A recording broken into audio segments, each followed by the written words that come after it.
what is the story behind this plant and that plant? And the first thing I did was make a mistake. I like to think, what can I learn from the plants that are here? What can I learn from the landforms that are here? The most exciting thing about right now is the incredible availability of plant material, seeds and cuttings and blah, blah, blah, from all over the world, is to not just hunker down and hide away in your forest or your garden or whatever, but, express yourself and Talk about share it. what you learn in.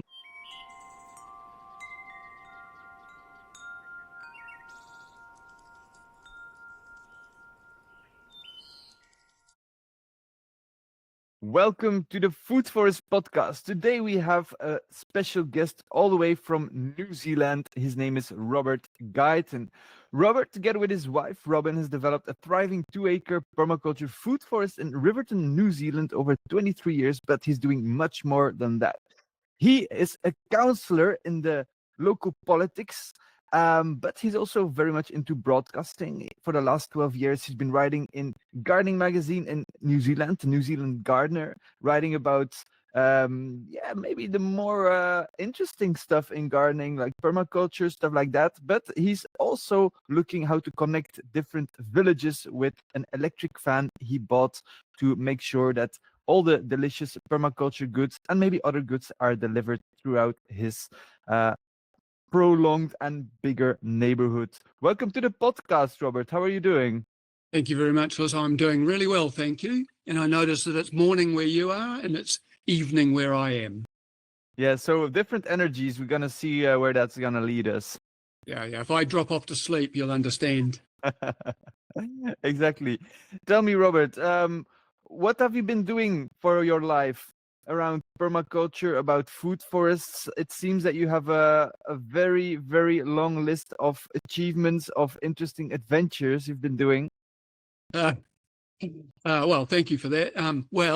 Our latest, yes, there are a whole range of different, we call them projects, I suppose, that we've initiated and maintained, particularly down here in the deep south. So we live in the South Island of New Zealand, Aotearoa, and we're living on the very south coast of the South Island.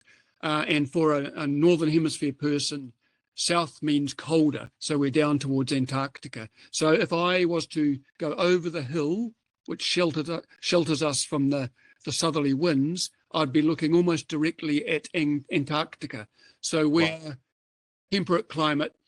You would think it would be cold climate, but in fact it's temperate, particularly in the forest garden that we've developed here, because it's on the north-facing or the sun-facing slope, looking north and sheltered from the wind, out over a beautiful estuary, and it's warmer than everywhere else in the local area, partly because of that sheltered aspect, but also partly because it's fully treed, fully forested. How cold can it get in winter?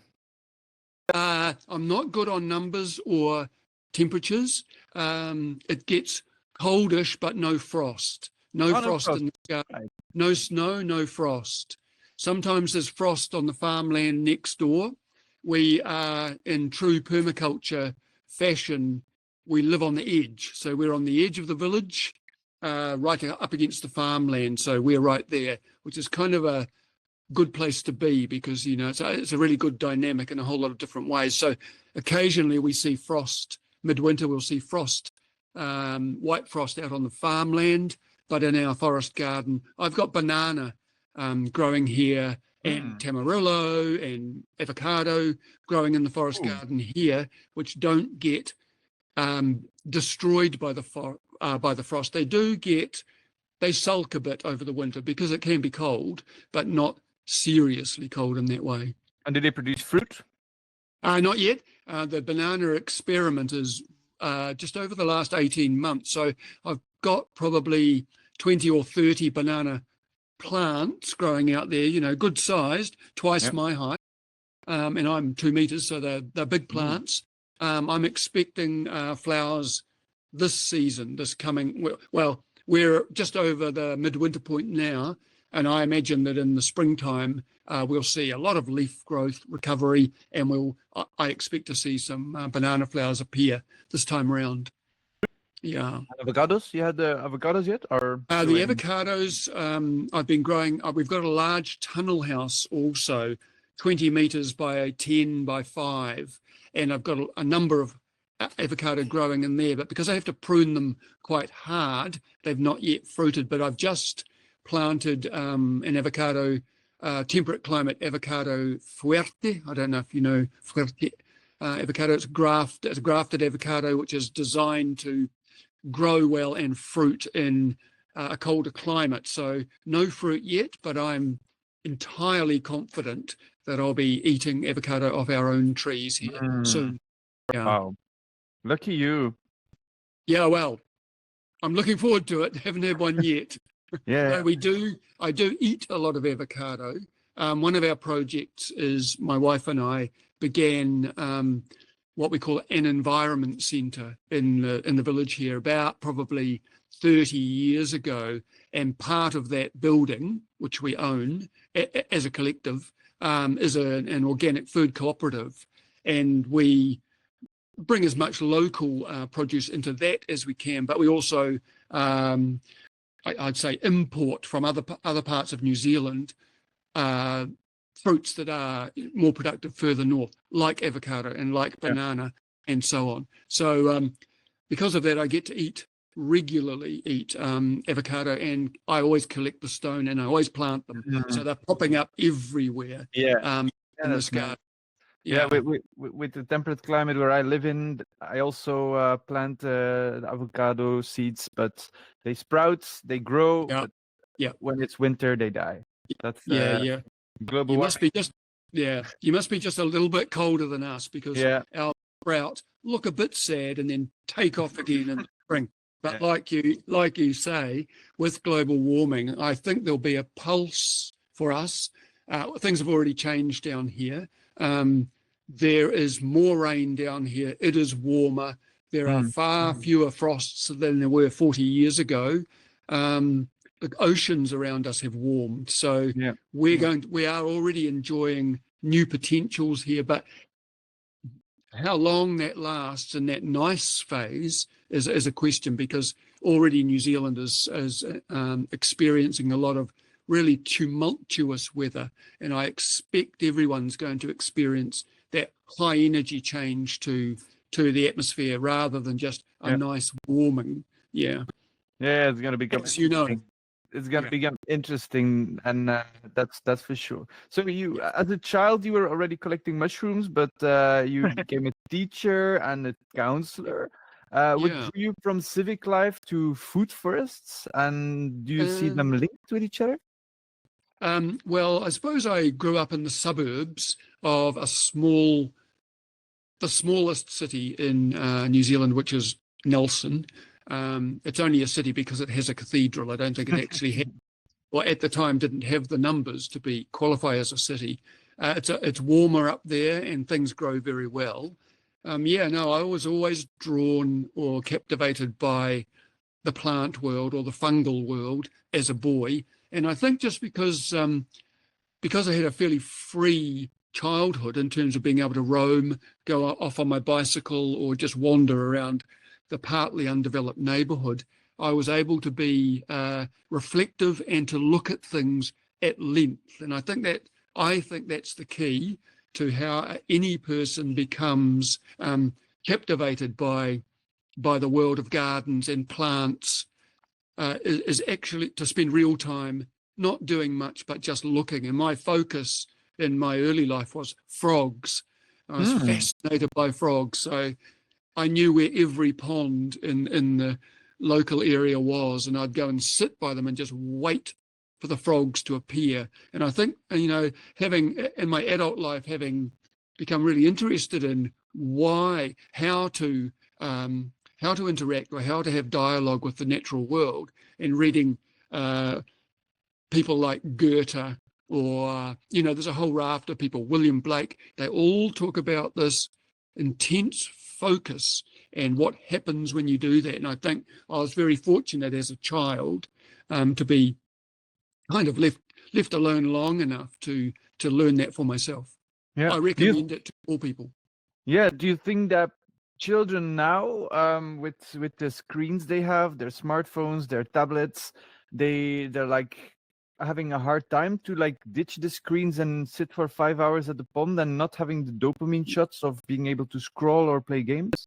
Yeah, I guess so. I mean, that's the rhetoric that I hear, but I'm not so certain. And I'm expecting, and I already see in my own grandchildren, because I have grandchildren now, they're not doing that.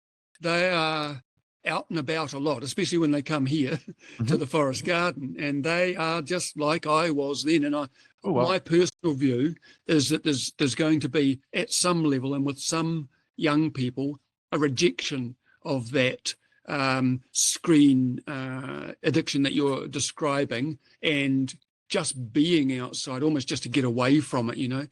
Poor souls, they've had to work their way through this process, where me, I was I'd already avoided it, but I've come into it as an adult, and now I'm looking again to jettison all of those things now that I'm at retirement age, and I'm just about to finish being a local body politician, and that'll mean I'll be once again like a child and able to spend all of my time doing those kind of reflective things, which I think is a natural, I hope it's a natural bell curve of activities of how it's supposed to be as a human. Yeah, return to infancy, retour à l'enfance, they say. Sure. Yeah. Yeah, so you see that your grandkids, though they are probably confronted with screens, they're still able to make the switch and really enjoy being outdoors and just focusing and not doing they do. with dopamine. They do, and I think that's mainly because of the wider family behaviour, because we often come back here. Our property is 1 hectare, but it's in a rural village, fishing village kind of area. So there's lots of opportunities not to just hang around inside, but to get out, go down to the estuary, get in a kayak, try fishing, climb trees, build a hut, wander into the town, go to the, so we're in a very fortunate position here. And my own children, I have 3 adult children, they are all very much of a mind that their parents were, and that their grandchildren are. We're just kind of active, I think, rather than sitting on a couch. That's just So yeah, that helps a lot, of course. Your Yeah. food forest is 23 years old. Can you walk us through it and talk about the different species that are growing there? Sure, it's older than that now. I was just thinking it's probably 30. Oh, it must be 35 years old now, or around that, But I mean, in the first year, it wasn't a food forest, and it wasn't in the second year either. I mean, these things take time. And so that whole idea of how do you define what you've got, this really interests me. And I've come to the point now where I think we've been through, it was an organic garden, it was a food forest, it was a permaculture, all of these different definitions, and I've rejected them all as time has gone. Not being disparaging of those labels, but just feeling that they don't fit. And I got to the point 2 or 3 years ago where I was thinking of our forest garden more as a kind of a wide, what do you call it? Not a woodland, kind of like a hedgerow, like a wide hedgerow or a woodland, more or a forest edge. Yeah, just like that. I mean, everybody, I think, goes through this. I mean, nobody wants to be, well, I never want to be pinned down and defined, because then people don't think about it anymore. They just think, yeah, I know what he's got. It's a forest garden. The one I objected to most was food forest, because I've got a personal view about humans and about our development over time, and the harm that's been done when we started to think with our stomachs, basically, and really just wanting to consume and eat everything. So this idea, exactly. An edible forest, I just don't like the idea. So then we went to forest garden. Now I don't quite know the words to describe it now, but it's becoming, I think more about dialogue and co-creation and all of those kind of airy fairy things. But I really do think that the definition or the relationship with the garden, with the forest, or whatever you want to say, is different now, and it just can't really be pinned down. So, and I like that because It's good. The best things in life often are not being able to pin down. So that's amazing. The food forest you have, is it, or the forest garden, or it doesn't matter what you call it. the dialogue forest? Yeah. Does it exist of different layers? Yeah, of course, because we started with a design. When we first found this property, it was fallow, basically. It's beautiful. It's on a kind of a rolling, gentle slope, facing into the sun, looking out over the estuary, the waters of the estuary, with the predominant mountain of Southland in the background, called Takitimu, which is a significant mountain for Indigenous Māori people living in this area. So it's kind of well-favoured spot, but it had been like a little farmlet, but that had lain fallow, abandoned really, for about 15 years. Nobody wanted to buy it because it had overgrown with a leguminous pest plant, so-called pest plant, gorse. Do you know this one? Gorse? Oh yeah, definitely. Yeah. With the yellow flowers. Yeah, and very unpopular in Southland. Nitrogen fixer. Yeah, it's the enemy of farmland because it seeks to reclaim farmland. So because this is largely a farming community, people looked upon this land as being wasteland, and so nobody wanted to buy it. When Robin, my wife, and I called up one afternoon after discovering that it was for sale, it took us about 3 seconds once we'd stepped over the tumble down gate to realize, oh my goodness, this is exactly what we were hoping for. And the price was very low. 1 hectare cost us $6,000, which is like, wow, oh my nothing. God. I'm dreaming of finding the hectare. Good luck. Yeah, you need to be 67 years old in order to have. So we were fortunate. There was a lot to do. The first thing I did was make a mistake, and that is I felt pressured by neighbours and by local councils, and I cut down all of that broom, all of that gorse, all of those legumes, and made big piles and burned them because I have a great love of fire. And but really, I wished I'd stayed my hand and not done that. However, you can't change time, and I'm not regretful, but I would recommend anybody else who finds a situation like this, just take it easy.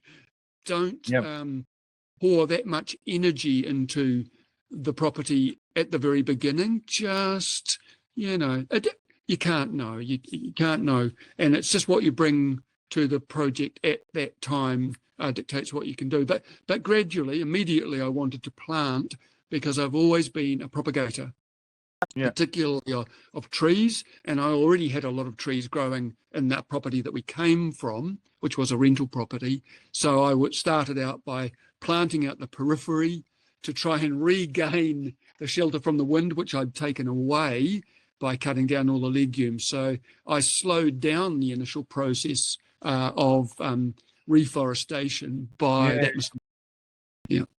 But you know that farmers across Europe have been using gorse as a way to regenerate their land. So like degraded land, what they do, they let the gorse come up, and then the gorse, because it's nitrogen fixing abilities, it's pump nitrogen in the soil. It makes sure with this spiky leaves that was like left alone, and so you actually inherited a very good thing. No, I absolutely understand that, and that was only just a short time after that I learned about. In New Zealand, that wasn't common knowledge. There was one project that I discovered was going on. I thought, I should have done that. But the same applies to blackberry, and I know blackberry you know what I mean, blackberry brambles, they're not popular because they're so spiky, and you get one of those thistles in your knuckle and you regret it. However, that blackberry is doing a similar kind of service in terms of where a forest might be destroyed by wind, by fire. The blackberry comes up and keeps the browsing animals off, as I understand, and allows the new forest to come up, get a start. Yeah, so you learn as you go. One thing about the leguminous trees, I mean, I've heard a lot about leguminous trees ever since I started this kind of process. I'm not a great believer in it. I mean, it's true, but how important that is, particularly in these soils here where we are, which are already very rich. Like we're sitting on anything up to 0.5 meter or more of good loam Wow, from the beginning. fantastic. Yeah, not everywhere, but generally. Nice way to start. Yeah, so there's no real need for me to nitrogen up the soil because it's already so great. There are other things that are more important. And those things come with the permaculture suggestions of multi-layers and leaf fall and letting the twigs and branches drop and, you know, keeping the moisture levels and so on and so on. And also keeping out browsing animals. The only things we really have had here were rabbits. And we never got one rabbit, ever got one rabbit into this property. Whereas doing planting projects out and about in the region, you always have to use plastic sleeves.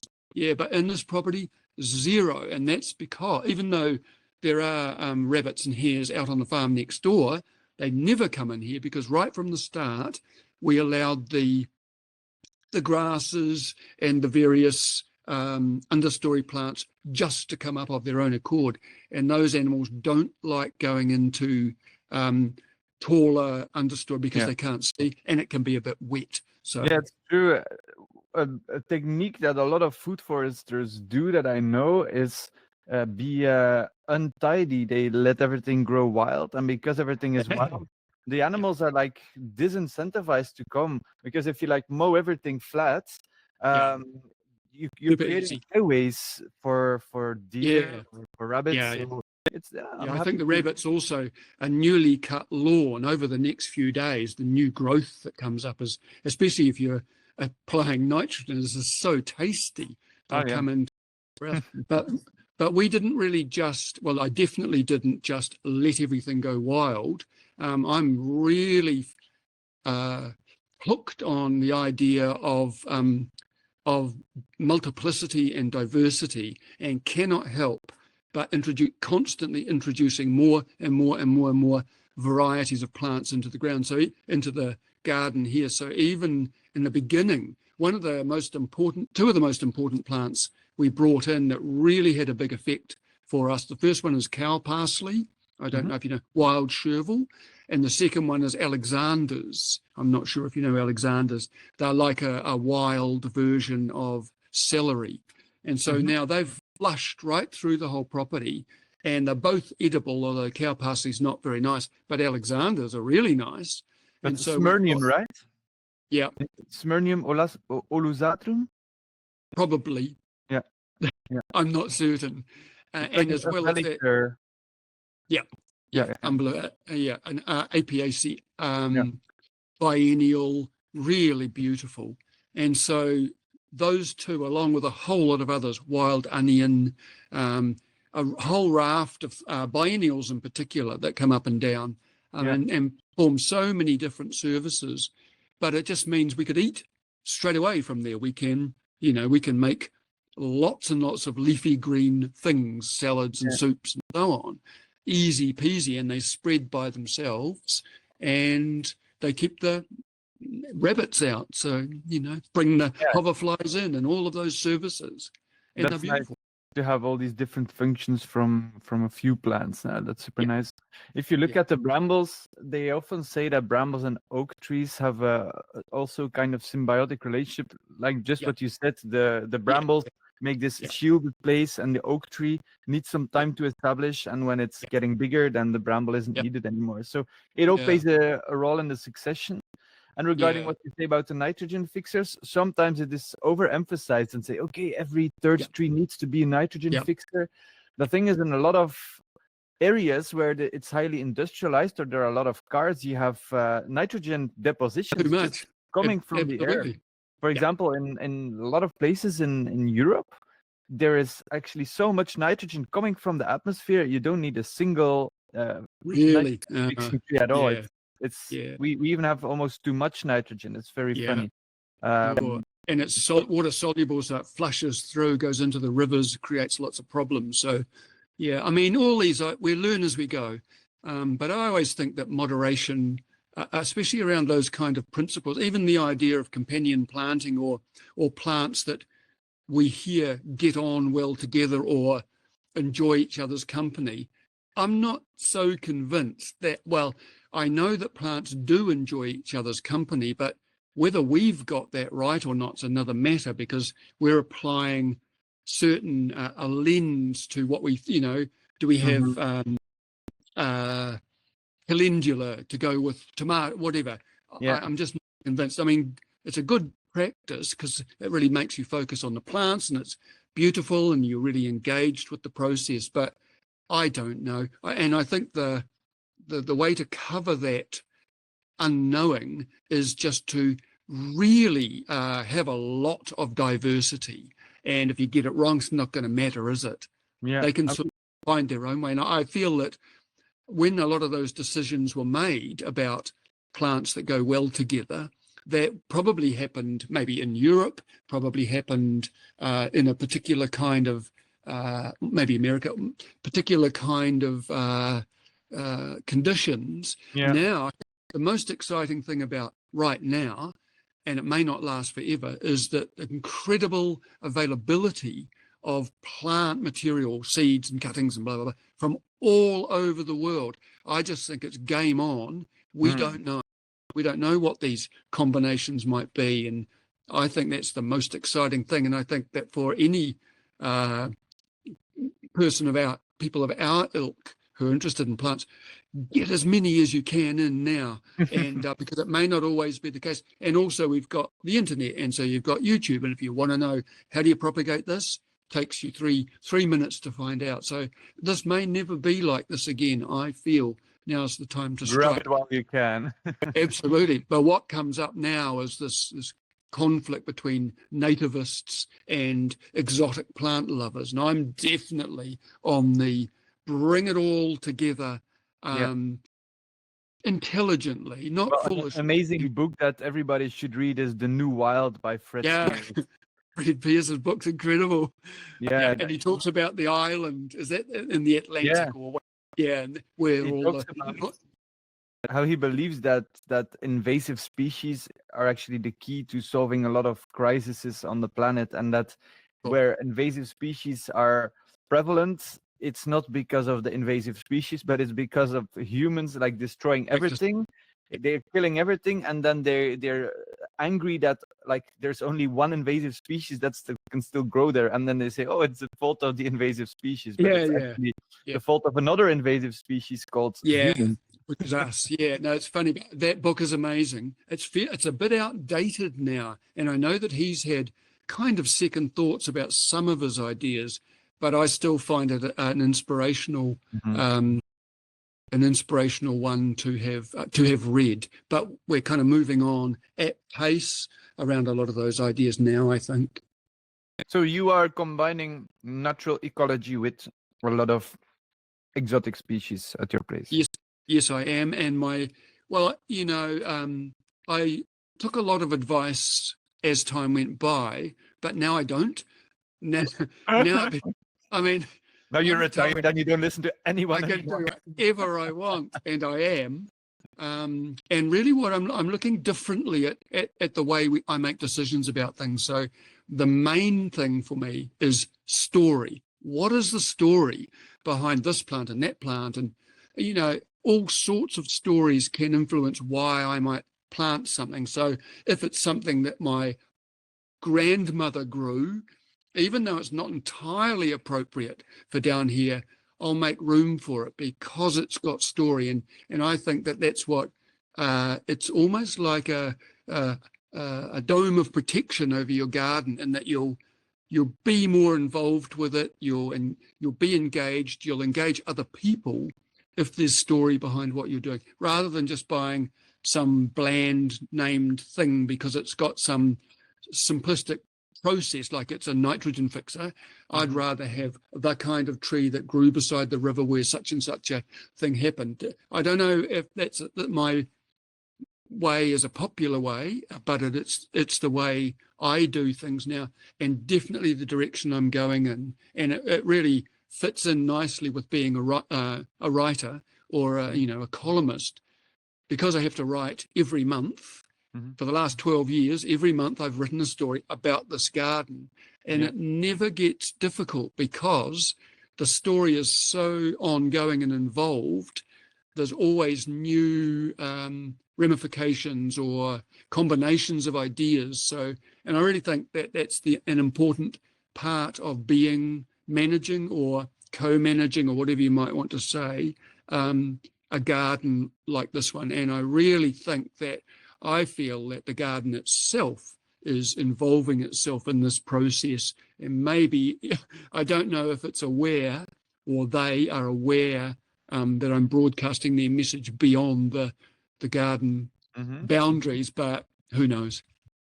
Yeah, but it's an amazing way to look at plants differently. For example, we once had a client and he was all into stories behind the plants, and he said, well, make us a garden design or a property design, because I think it was also about 1 or 2 hectares. And he said, yeah, well, make the design based on the stories behind the plants. And for us designers, it was actually an amazing job, because we had to look up all the stories, look at the mythology of the plants, look at how it was used in during the Roman times. And I personally feel that it's also a very good way to look at them differently, because otherwise we look very mentally and rationally to these plants, just like you said, oh, it's a nitrogen fixer, oh, it attracts this kind of insects. But if you look at it more like on a heart level, it gets way more interesting, and maybe you'll even remember them better. The only thing that for me, as like with a scientific mind, I always like to come back to is, okay, well, mythology is great, but I also still like the facts, and then combine both of them together. And sometimes, like when sometimes stories of 2,000-year-old don't really make sense anymore, then it's nice to know that, okay, once they were used to heal something, but now it's found out that it's actually not as good to heal it this way or that way, and then but it's also part of then an evolving story. I'm pleased to hear you say that at least you're giving some time to the mythological aspect of how we see the world, and I think don't give up on it. And I was just reminded too, when you talked about Fred Pierce, there's a couple of younger, maybe they're your age, they're Americans, and they're garden designers, and their focus is on shrubberies, shrub gardens. Do you know, have you seen this? They are amazing. I think they listen to heavy metal, they do garden designs for people, and it's all not so much trees, but much more shrubberies based on real shrublands that they explore around the world.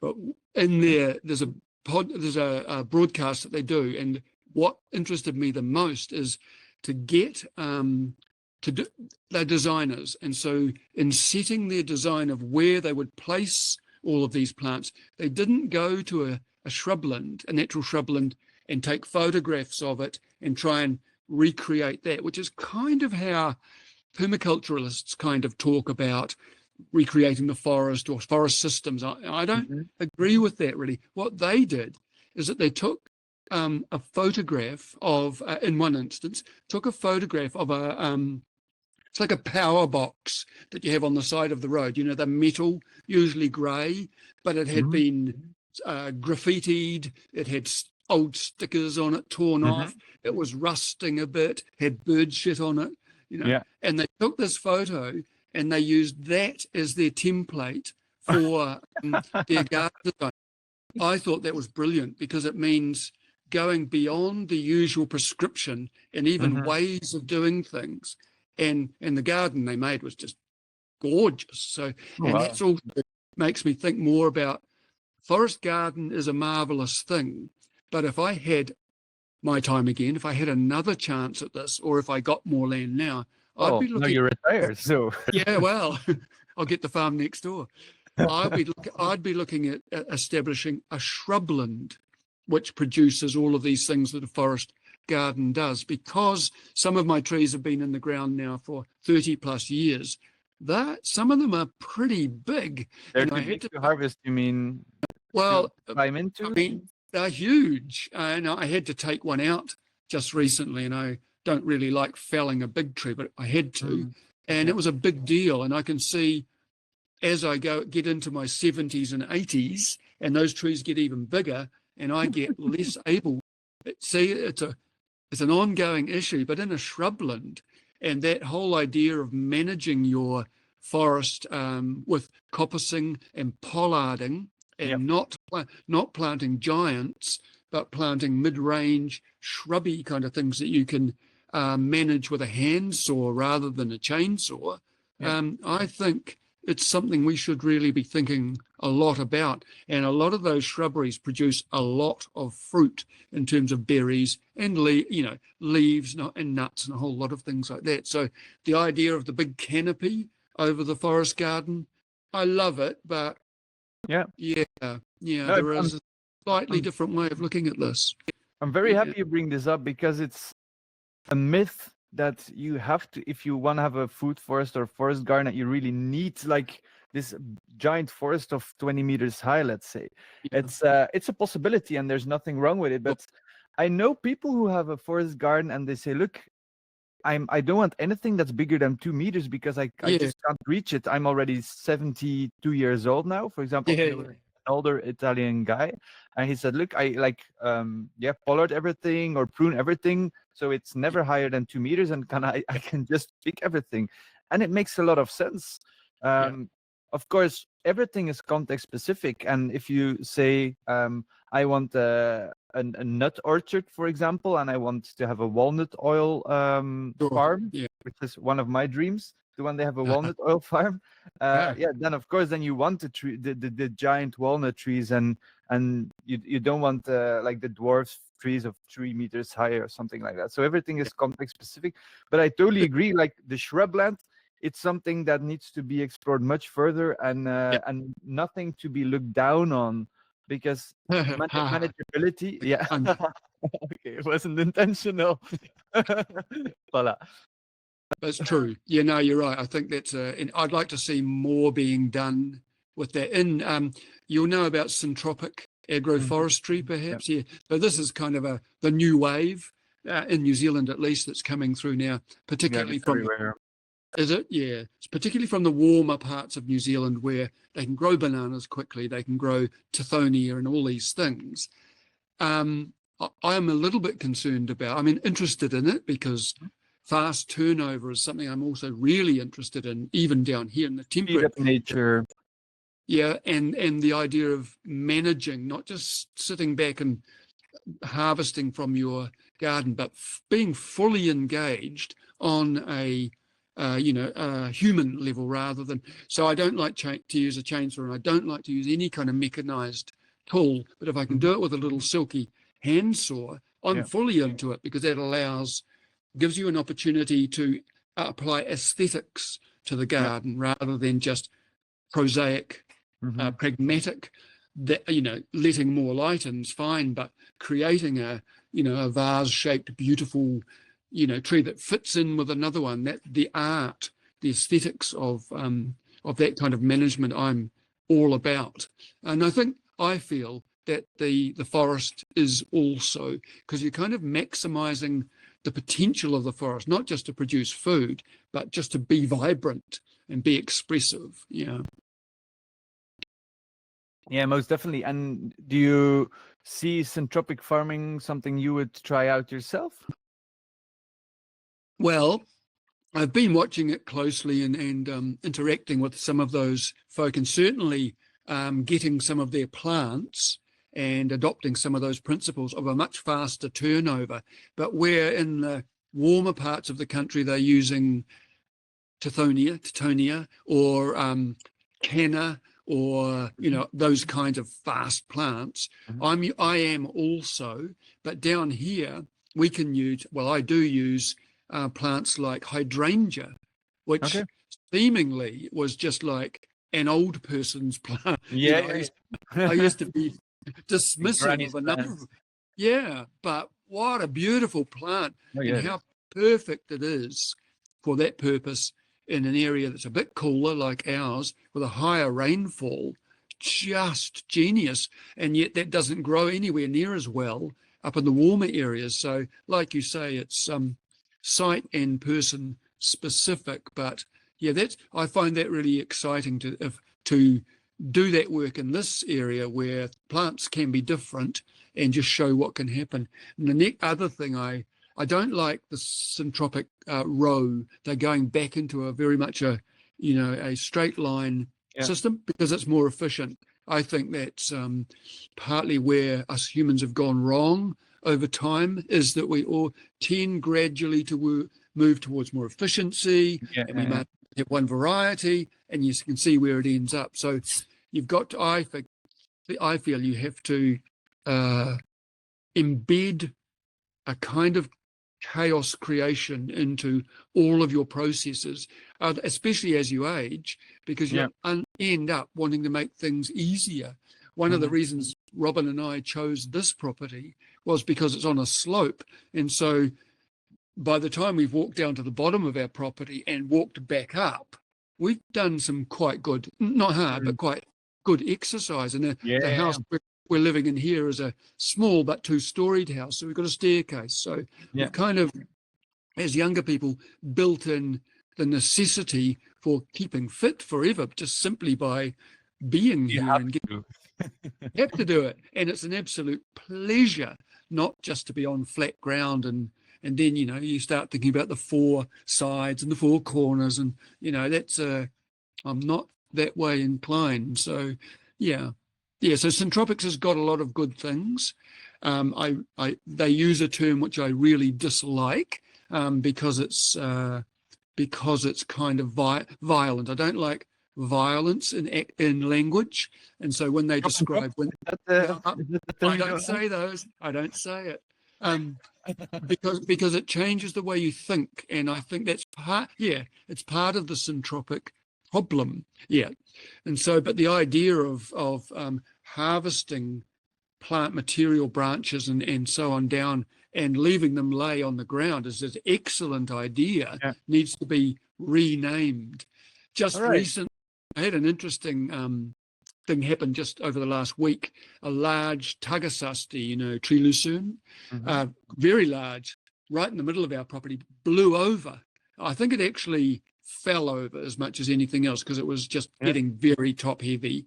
And I went out there and thought, oh no, there's a fallen tree and it's fallen into some hazels and some Chinese quinces and so on and so on. So I got to work and I sawed it all up, and I thought, I'm going to let it lie on the ground, you know, even though it's quite a lot of wood, a lot of trunk and branch. And when I came back up to the house, I thought, you know, why did I cut it up so quickly? Why didn't I just let it, even though it was kind of propped up a bit at one end and it fell where it fell? Why was I so keen to you know, rationalize human condition? But I'm trying to work against that all the time. But it's quite hard because then you think, well, what would other people think of leaving a fallen tree? But it's been like that all along that process of permaculture and syntropics and all that. How you have to adapt your thinking to these ideas, and we are social creatures, and so we have to think about, well, what will my mother-in-law think when she comes to visit? You know, so he loves it, but you have to consider those things, and I actually think that's very good. It's like a plant that you don't like.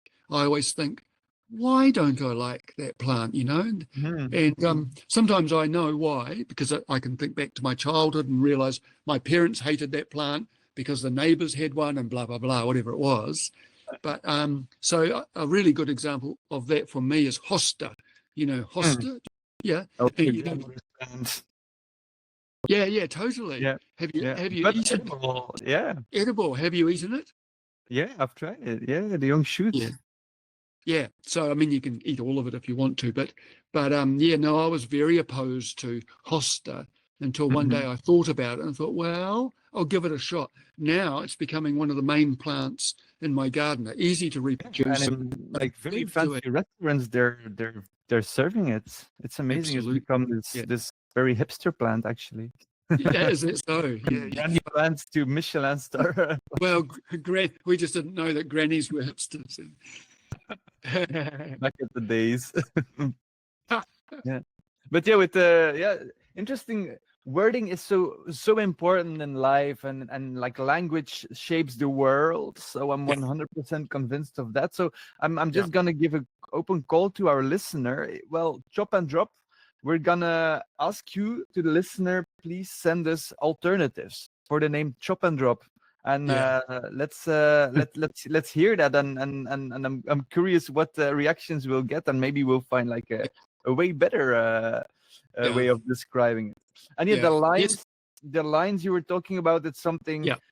where people discuss so much about, well, lines, no lines, chaos, no chaos. Of course, like we are designing farms, or I've worked on farms, and there it's very logical to use lines, and actually the plants don't really know they're in lines, so it's not a plant that Oh, I that don't have agree with problems. that. I don't Yeah. agree that don't know. Well, I think about it like a cornfield, maize, all sown out in lines. I don't think it's a happy situation. I Mm. really don't. And I know that it's just a But subjective that's a idea. monoculture, eh? If you, for Yeah, example, plant a very varied yeah, line of different plant layers yeah, together, I yeah. think. No, that's right. It's hard to know, especially for us But it's hard to modern. know. Yeah, but I'm very interested in indigenous approaches to these things, particularly our own indigenous Māori living in Aotearoa here, because they have far greater knowledge of the native plants here. And I just really, I mean, you talked about mythology and maybe storytelling and fairy tales and so on indicated earlier on. I think they're really valuable. And I think that in order to be a responsible manager of a forest or a garden, you need to involve yourself in those stories, particularly those of your own location. Yeah. And you were saying about language. I also believe, and I practice, learning the language of the indigenous people and getting the feeling for the words that they have used to name or describe Mm. the bird and the plants and the river and so on and so on. I rate it very highly. Yeah, definitely. And it's also important, for example, I sometimes hear people who live in Europe that try to implement things from shamans from Siberia, or from indigenous people from the Amazon, which is of course very nice for an inspiration. But for example, if you're like living in Belgium, you should like mostly be looking at the Druids, for example. So Sure. because these are like the closest we have, Yeah. and so I think it's also important to really look close to your doorstep. What was here before? The wise people, who were they? Yeah. And not per se wanting the exotic. Yeah. Yeah. Yeah. No, I But agree with that. yeah. But I go further than that. And I think that firstly, you should be looking to yourself to see what it is you can generate from your experience there. But also, when you talk about who the indigenous people were or who our ancestors were, it's very anthropocentric. I like to think, what can I learn from the plants that are here? What can I learn from the landforms that are here? And that comes down to not so much study, but more Being. like being and sitting and looking at the pond full of frogs. You've got to do it as an adult. We have to learn by practice how to do that. I remember listening to a very good podcast from a young American guy, and it was about nativism. How can you be a native? Can you imitate the indigenous people? Can you, just what you're saying? And he said his way his way of judging whether you're native to a certain place is, do you understand what the birds are saying to you? And he particularly talked about the passerine. You know, passerines, they're like the little birds, the least important birds, the little sparrows and finches and things that we don't. Oh yeah, the very small They're not ones. majestic. Yeah, they're not owls. They're not hawks. They're not beautiful. Well, they are, but not. They're the cuties. Yeah, but they're the ones. They're kind of. He described them as being like the intelligence network of the area, because they're constantly alert, constantly moving, and constantly calling each other and you, if you're listening, to tell you what's happening. So if there's something coming, they'll tell you about it 10 minutes before it gets there. And he believes, and I really was quite taken by his presentation, that if you, because it takes a bit to learn that, you have to spend time out there, you have to be quiet, you have to be attentive. But once you've done that and you know what they're on about, then you're beginning to be, you could begin to call yourself native to your area. And I mean, you know, it's an idea, but I was quite taken by that. Yeah, I totally get it. You're connected to the network. You're tuned into your environment, and what did natives do? Exactly that. And of course, it's tempting for us as a human to see, okay, let's just imitate the things they were doing and learn from their knowledge. But their knowledge is actually the knowledge that you see in front of your eyes every day. If you would just get outside and like you already knew when you were 7 years old, you were sitting at the pond and watching the frogs. So that's actually also a very empowering thing, because a lot of people feel disconnected. Also religiously wise, a lot of parts in the world are also rejecting religion, and not because of the religion, but because of the institutes, which is how they then are like totally disconnected, because they don't have any like spiritual connection anymore. But if you have that and know that anybody can become an indigenous version of themselves by just like tapping into observing, watching, feeling, looking, smelling, tasting, then it's something super empowering. So I'm super glad you brought that up. No, and also people then say, oh well, how do you do it? You can just go and sit and be quiet, and particularly if you're focused on birds. But my particular interest is in plants, and if you want to make the transition from perhaps what you are now to more towards having a much greater appreciation or establishing a relationship or a dialogue with the plant world, which I think is really important one, because plants are kind of like us. I mean, a river, you can do that with a river. You can establish a relationship with a river, but it's quite different from a person. And the moon, you can, and obviously indigenous people have, but it's quite a way out there, and it's, you know, whereas plants, trees and shrubs in particular, are pretty much like us, like they're in our environment. They're roughly the same size. They've been around a long time. They've got limbs, you know. So they I move, think that they dance. yeah, absolutely. And so investing in that area of creation is I think the most valuable, and the way to do that, a process for doing that, is through drawing. And so observation and actually drawing, very fine detail drawing of what you are seeing, something can happen. And this is widely recorded, this phenomenon. If you focus and draw, something will happen to you. And it's really, I really advocate this. It's a real thing. There's an amazing book called New Eyes for Plants, and it's written by, I suppose, a Goethean philosopher and an artist working together on this idea. And it's a workbook. It's a series of things, practices that you can do until this thing happens to you. And I'm a great advocate for this process. Wow. And so the workbook, it guides you through like drawing plants? Yes. Yeah, that's the focus of the book, but it's much more broad. It's broader than that. That's all I can Yeah. say. So Yeah. just Well, we're definitely gonna put the name of the book in the show notes of this episode. So if they then afterwards go to foodforestpodcast.com, they'll see the link to the book.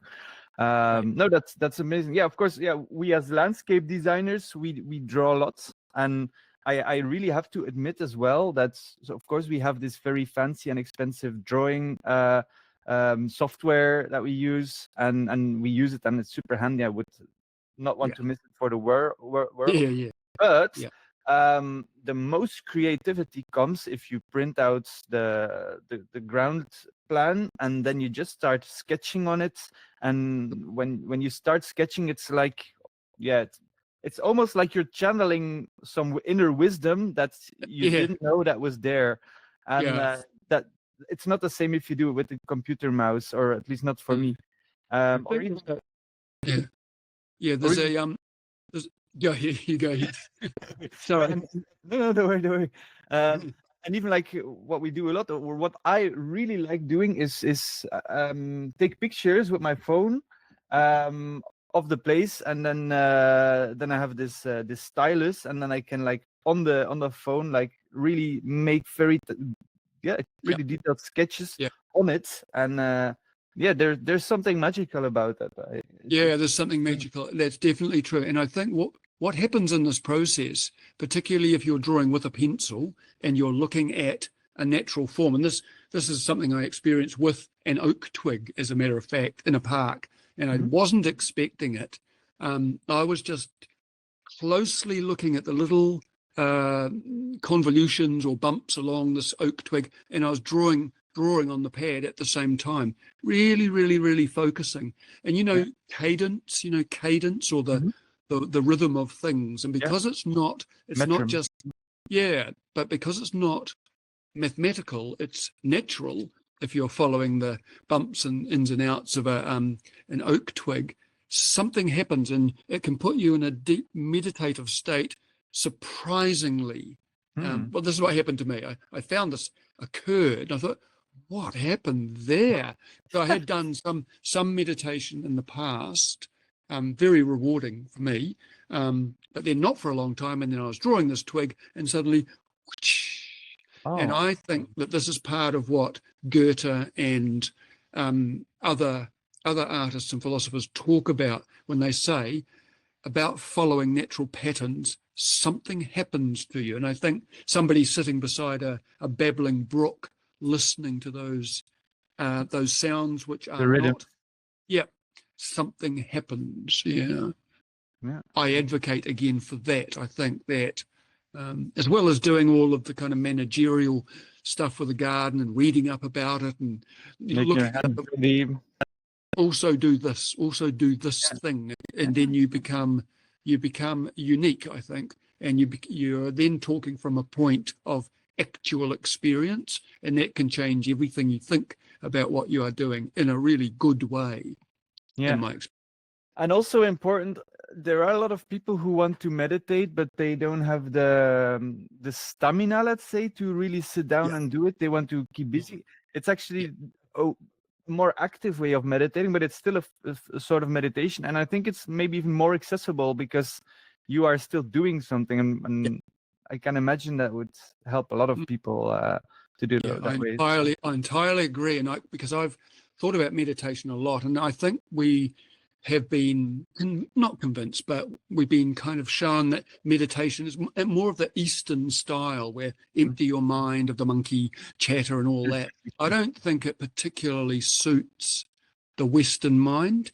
And a meditation that's either, is it discursive, or you're thinking about an idea, can be a meditation, or you follow a natural process where you're engaged rather than just trying to empty your mind.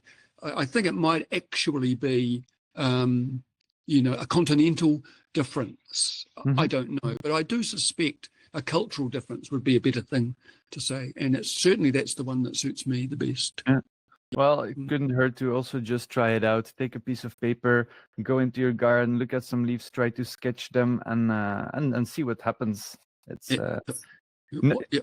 nothing can go wrong. And a lot of things can go right about that. Yeah, exactly.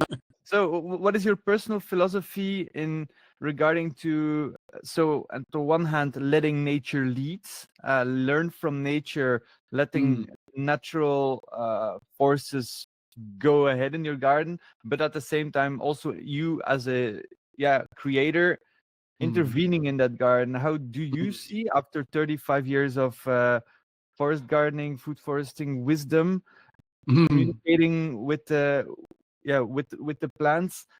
Yeah. How would you describe that philosophy of communication? Because you said that the last definition you now have of your food forest is kind of communication place, Yeah. something like that. Yeah. Yeah, it gets a little bit hard to describe at this point. Earlier on, it's easy. You say, well, I'm a permaculturalist, or I'm a, whatever it is, the different approaches you take are kind of well established. You can point to a book or a program about it. But after a while, I have found that really the book is the garden, and the language is not human language so much. It's more experience or impression, or almost like not subconscious, but almost like that kind of pool of creativity that exists just below the surface of our tangible reality that you can see in your dreams or in your particularly daydreams. That kind of level of interaction within a forest, and that's exactly the place for it.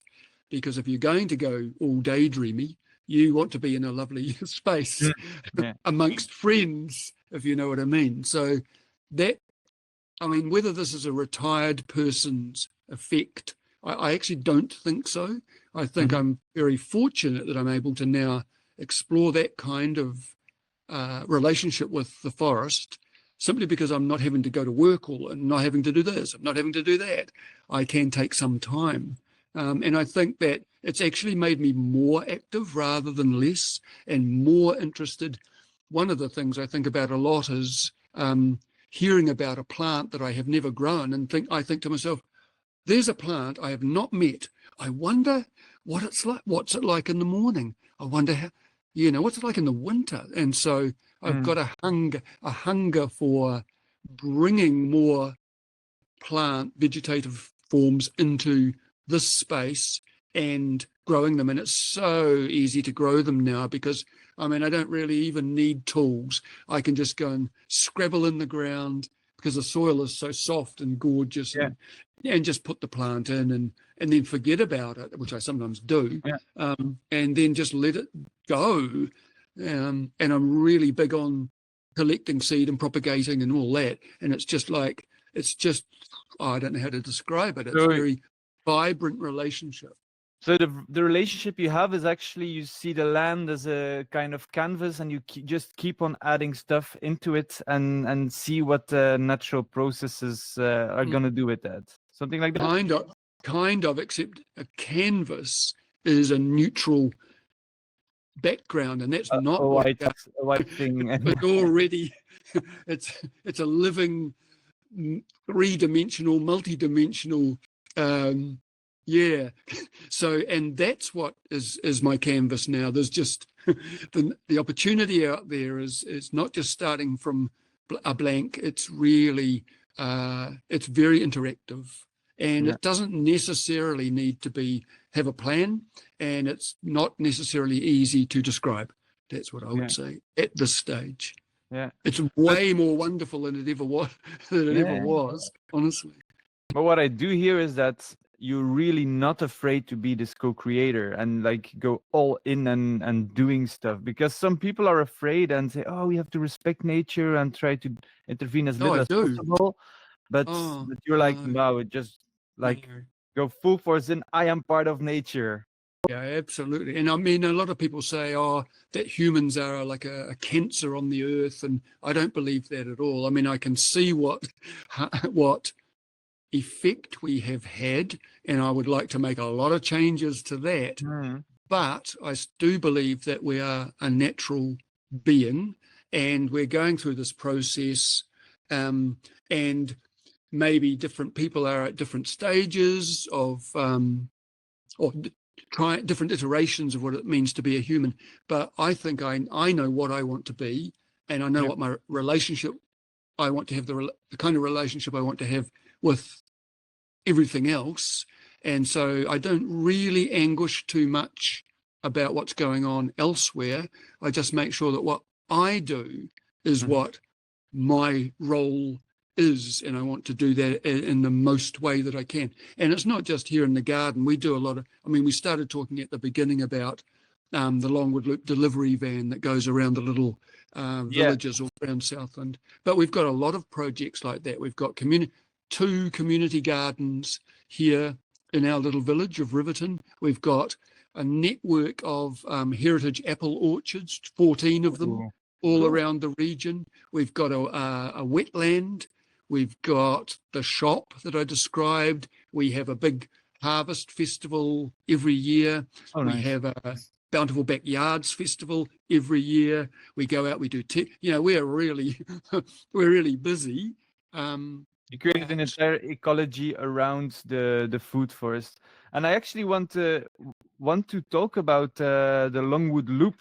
I think that's an amazing thing because, definitely in New Zealand and in Australia or in other places where you have more remote places, there you need some way to connect different networks to each other and create like one big fungal network. You are doing that. You are being the fungus with an electric van. How did you start that? Well, all credit has to go to my wife, because she's the instigator of ideas like that. And when I hear them, I go, oh, really? Oh, God, because she never gives up. And so she began the Environment Centre, this education shop, food cooperative that we have in the town, in the village here, 38 years ago. And no matter what has happened, whatever challenges we faced with doing something like that in a very conservative part of the world, this is very conservative Southland, and we're like green and organic food and all these things. She never gives up. She never gives up. And if ever there's a challenge, she doubles down and makes it bigger. If somebody wanted us to shut down, we'll open a new shop. And so consequently, there's like a fungal network, just the way she thinks. And we've got all of these this one with the heritage apples is called Open Orchard, like an open source software. And we've she and I initially went out and collected scionwood from all of as many of the old heritage apple trees that exist in this part of the world. And there was an extraordinary resource there, which was coming to the end of its life. We got all those, learned how to graft, got other people involved, grew hundreds and hundreds of trees, saved all those old varieties, and then donated them to all of the communities all around Southland. Wow. And we have a big tree sale every year where we've sold, I think, 15,000 grafted apple trees over time out just to ordinary people, as well as these orchards and a whole lot of other things. So there's a lot going on. A lot has happened, mainly because my wife never folds, no matter what. So with the orchards, you took the scionwood, just so to explain to people who don't know about grafting. You took a piece of the tree, you grew just a seedling, and then you grafted it on the seedling or on the rootstock. In actual fact, we bought in the rootstock because there's a particular disease-free rootstock that suits this region. But yes, we took cuttings off all of these lovely old varieties that don't exist anymore, and we grafted them together with tape and so on. And then they grew away to be these trees, and then we either gifted or sold them. And it's been a massive success. You saved heritage that would otherwise have been lost forever. Yeah, definitely. Yeah, but also enabled fruit trees right throughout the whole region. So now young children are eating fruit off the trees that otherwise wouldn't have existed. So we're pretty happy. But it wasn't just the two of us. We got a team together, and there's been a whole lot of iterations of this, and lots and lots of funny and challenging stories about things barriers that were in our way, things that went wrong, things that were amazing, and so on. And that's just that one project. But the Longwood Loop that you describe is a loop. You with your electric van. I'm curious because you say that every week you do like a giant tour of 3 hours and a half. Tell me more about it. Yep. So people around this loop, so it touches on 9 or so little villages around the region that are quite isolated, but there are people living in those villages who either want to buy food, right? Because for them to drive from their little village into the city where the supermarkets are, hugely expensive. So instead of having like a market, we decided to have a moving market. We would be the market, load the food up and collect food as we go around, food and produce as we go around, and through using an app, people can see what's available in any particular week, and they can order or they can offer. So they can say, well, I've got a whole lot of eggs. This your picture has frozen. I'm still here. No matter. Or honey or bread maker, everything. We're particularly aiming at vegetables and fruits, but everything is there. And so I call in, deliver, pick up, meet people. Not always. Sometimes they come and pick up after we've gone, but meet all of the different people along the way and complete the loop. The loop changes often because it has to be tailored to fit who's got what and who needs what. What's the name of the stuff you're using? Is it an app everybody can use, or is it like you made it specially for you? I'm not sure. I should ask Robin. It's called Robin's just come into the house. It's called Open Food Network International. That's the software that we're using. Yeah. Okay, that's cool. So that's something that other people can do as well if they have an old van somewhere, or if they want to invest in like I don't know about an old van. I want a good van. So you can just recharge your solar panels. You just have the app, and then you say, okay, who wants to participate? This is going to be like the loop we're gonna do, and then it's just like putting things on it. I want to buy this, I want to sell this, and then it's an amazing thing. And so you don't do the loop alone, right? You take a passenger on. I'm not the only driver, but I do drive it quite often. But it also serves as a kind of a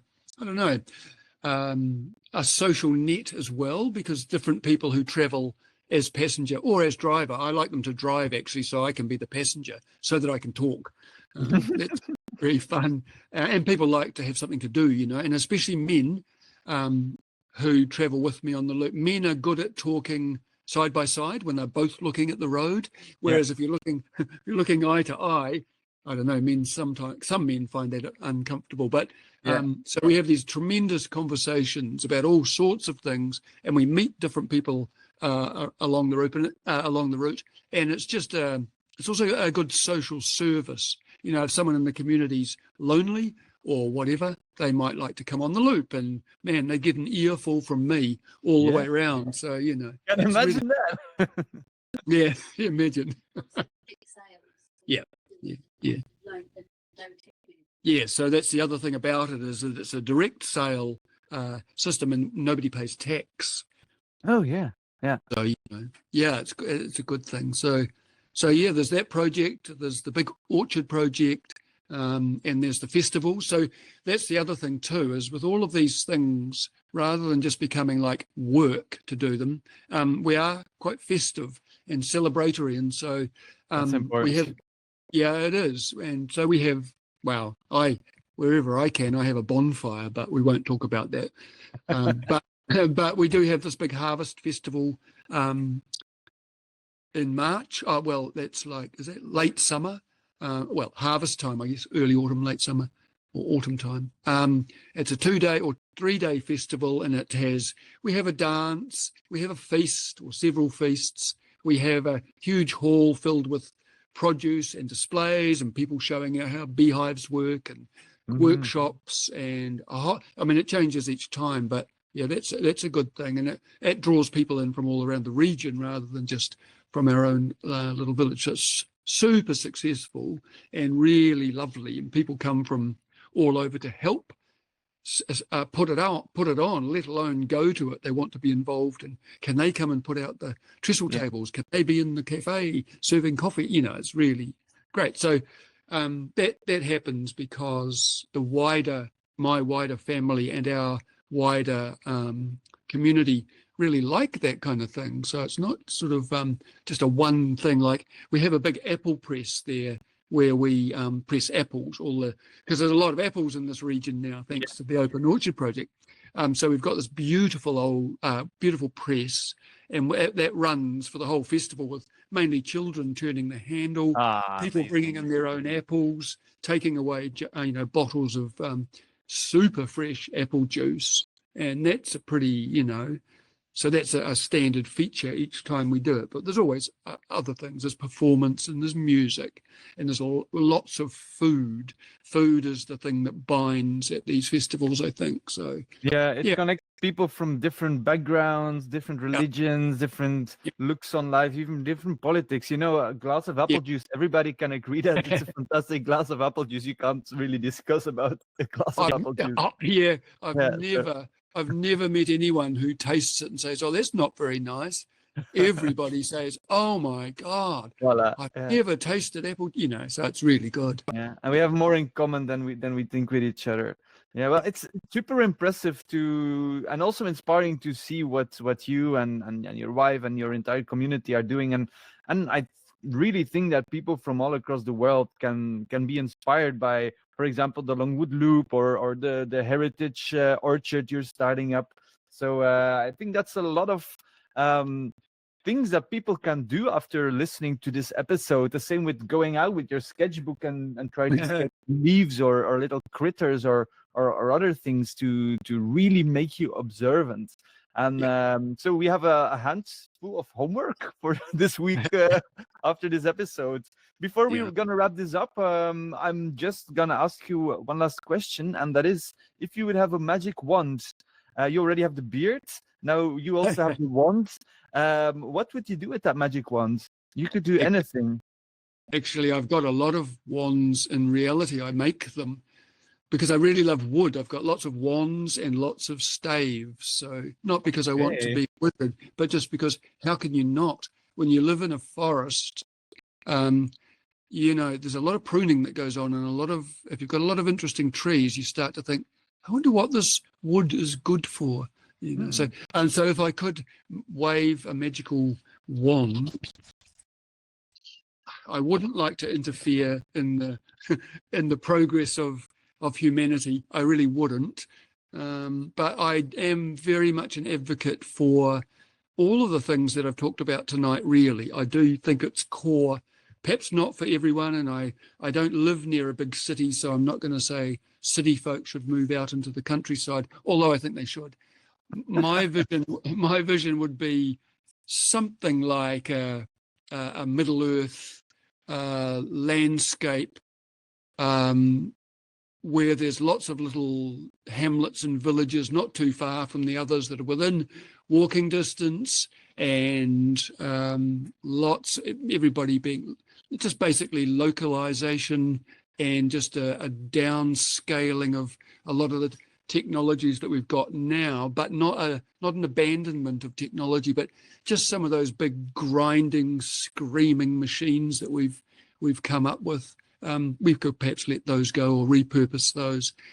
Probably and I've always thought this is not just because I'm aged now, but I've always had the vision of a sort of bucolic tree-based lifestyle, not agricultural. I'm not a big fan of farming as such, stock farming, livestock. I'm not. I'm very much plant focused, and that's how I would see the world. And I think there'd be a lot of happy people around.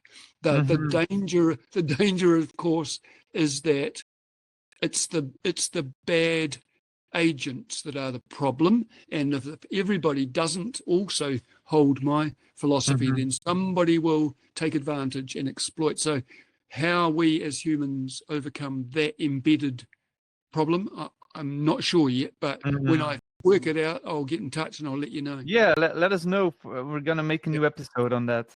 Very good. You're retired now, so plenty of time to figure that one out. Sure, I'll get it soon, I reckon. Yeah. No, but it's been super nice talking to you, Robert.